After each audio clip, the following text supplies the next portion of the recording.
Welcome. Welcome to Community of Christ with the Shenandoah Congregation in San Antonio, Texas. Community of Christ is a welcoming and loving faith community. We proclaim Jesus Christ and promote communities of joy, hope, love, and peace. Please take a moment and like our video, subscribe to our channel so you don't miss anything, and comment to tell us where you are joining us from. Keep our contact details and share with us how we can minister to you.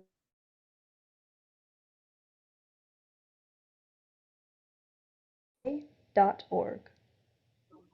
If you would like to view past services, follow this link on our website. We welcome you, we acknowledge you, and we love you. Shalom.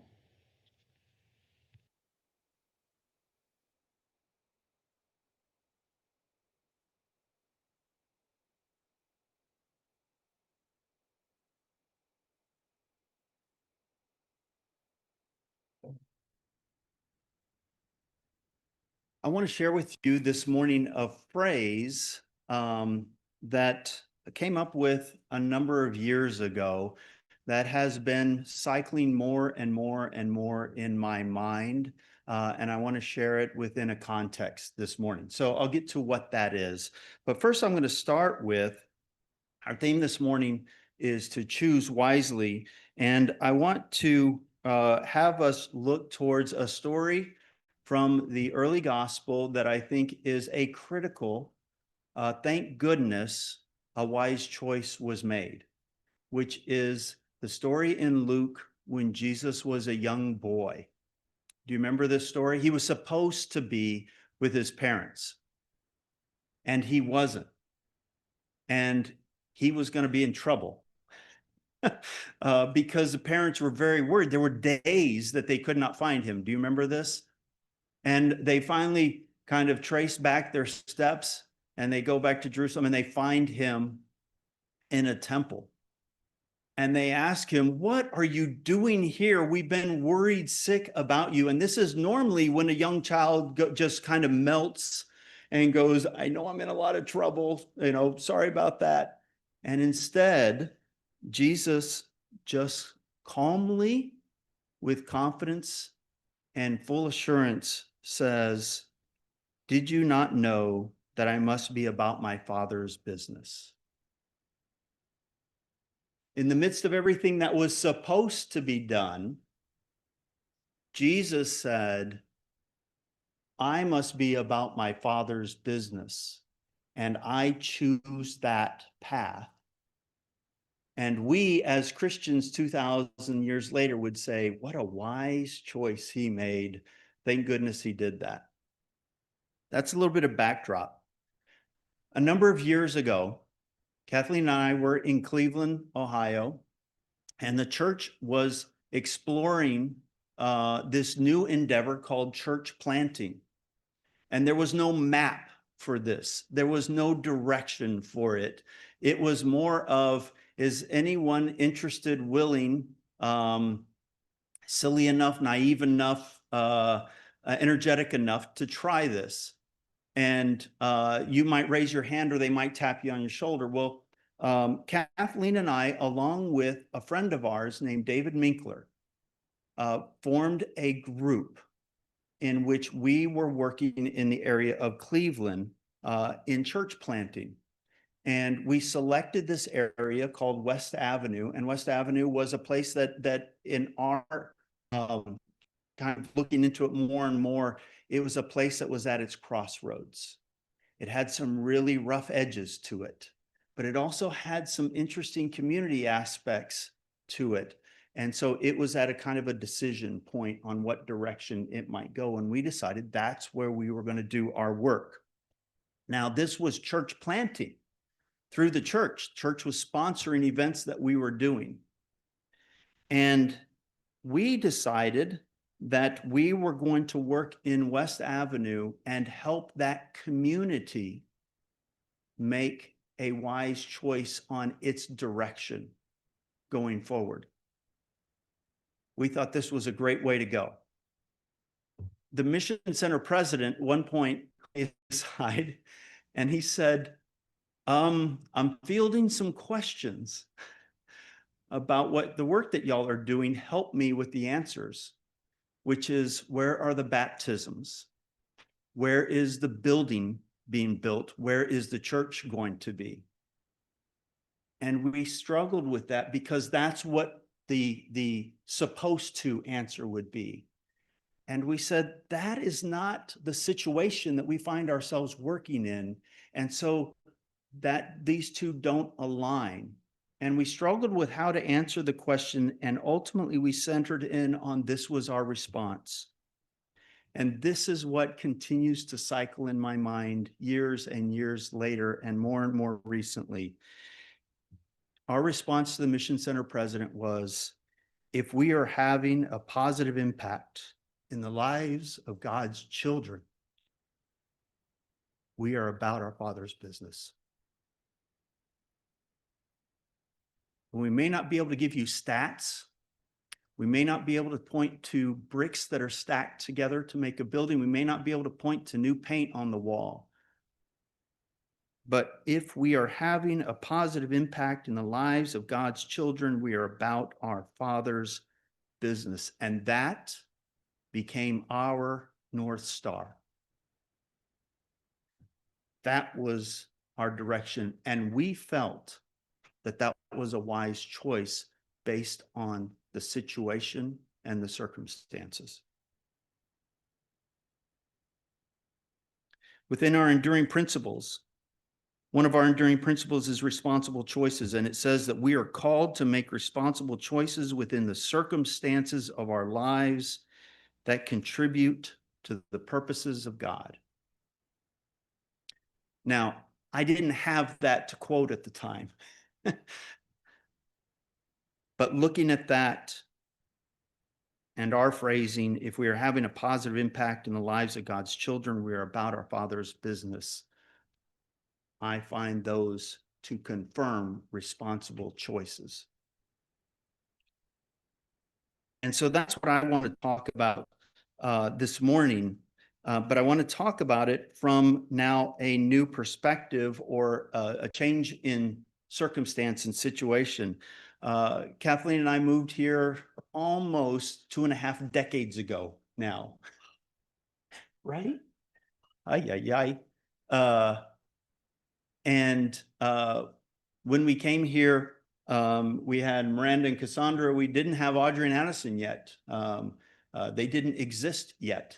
But over that 2.5 decades period, I want to share with you a view of where I have seen the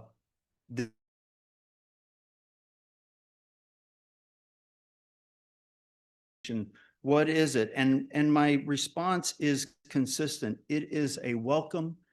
It is an inviting. It is an embracing congregation. And those are the best words that I can find to describe this congregation that I love so much. Is that I've always found this to be a congregation that is welcoming, inviting, and embracing. And I think that's the beauty of this congregation.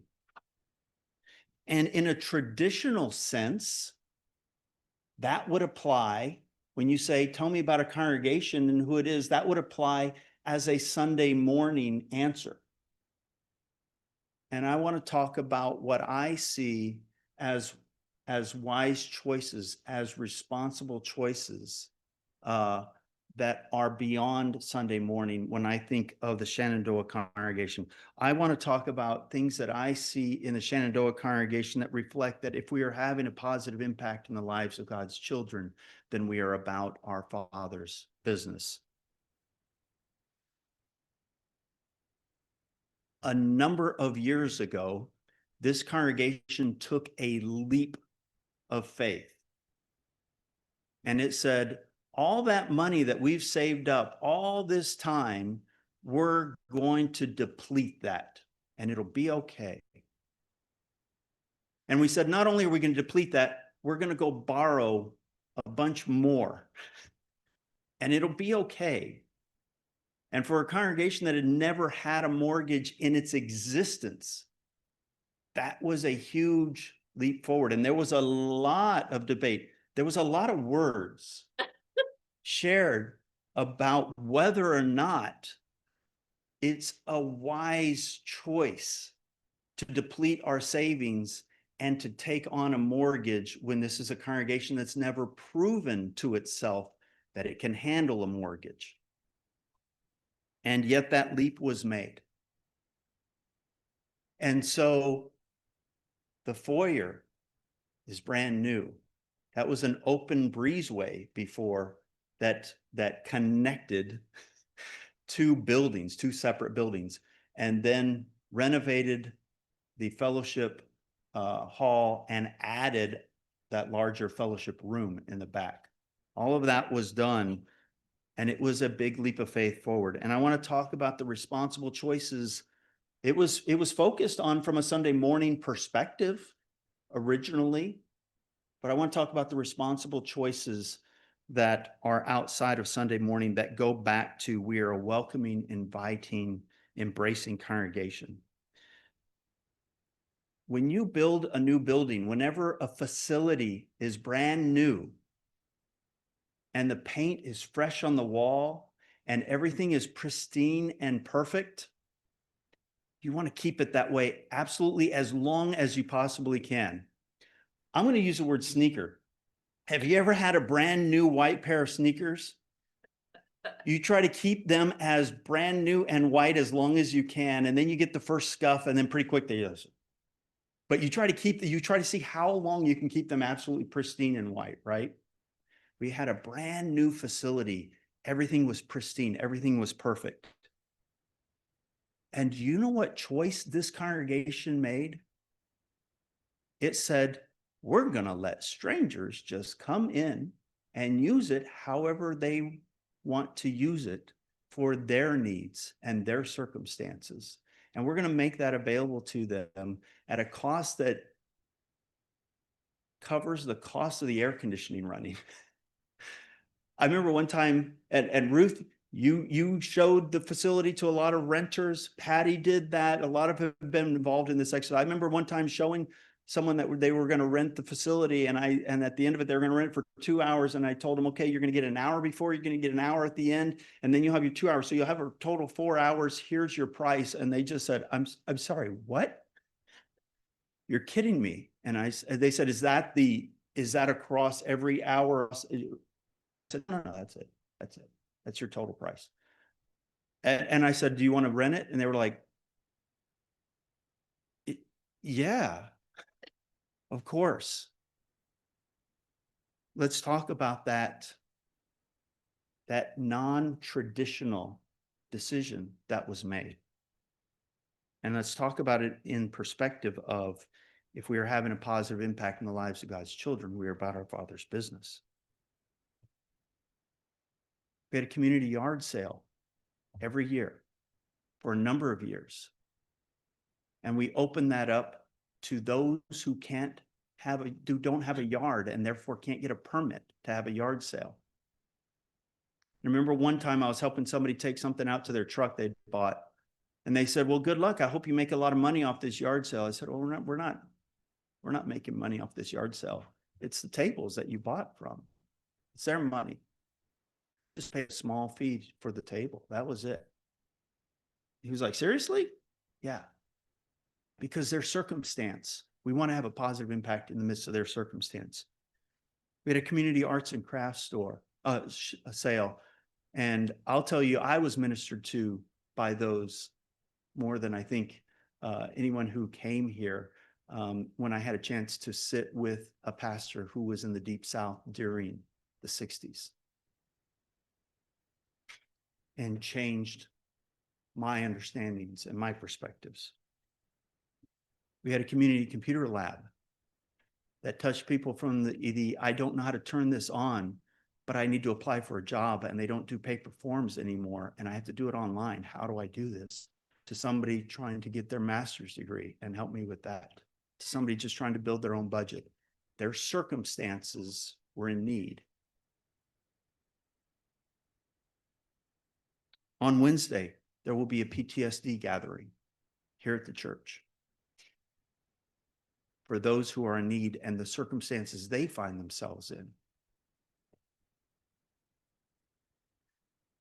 the community use of this facility that was originally kind of designed or thought about from a Sunday morning perspective, and how it has had an impact has been in the areas of teaching, in gatherings, in birthday parties just yesterday afternoon, in moments, in memories, and they've happened here. I remember Wayne Talcott one time, he always laughed about this. We joked about this. He said, that whole idea about renting out the church, I knew that wasn't going to work. And then he came here one time, I think it was when we were having a walkathon, and there were 100, 150 kids in a school program in the church. And he just said, that's wonderful. That's wonderful. The Alm School, do you remember the Alm School who utilized our facility Monday through Friday during the school year for a number of years? I remember when they approached me and said, hey, you know, we've been renting your facility. We like it. We want to start this program. Our organization has never done anything like this. We'd like to start this program. We'd like to try it out. Can we use your church building Monday through Friday all day long? I'll tell you my first reaction, no way. No way. This is going to be a lot of work. It tired me out just hearing the offer. Okay, let's not just say no. I should bring this to the congregation. You know what the congregation said? Look into it. Let's look into it. Really? Are y'all serious? We looked into it. Came back to the congregation. This is what we're looking at. We're going to have to make some investments. We're going to have to concede some things. Keep looking into it. That Alm program was a huge success for their needs. We benefited from it as well, but that was a huge success for their needs. And they told us, before they got their own facility donated to them, they told us, this program doesn't happen except for y'all. Nobody else could we do this and pull this off except for what you were willing to offer with your facility.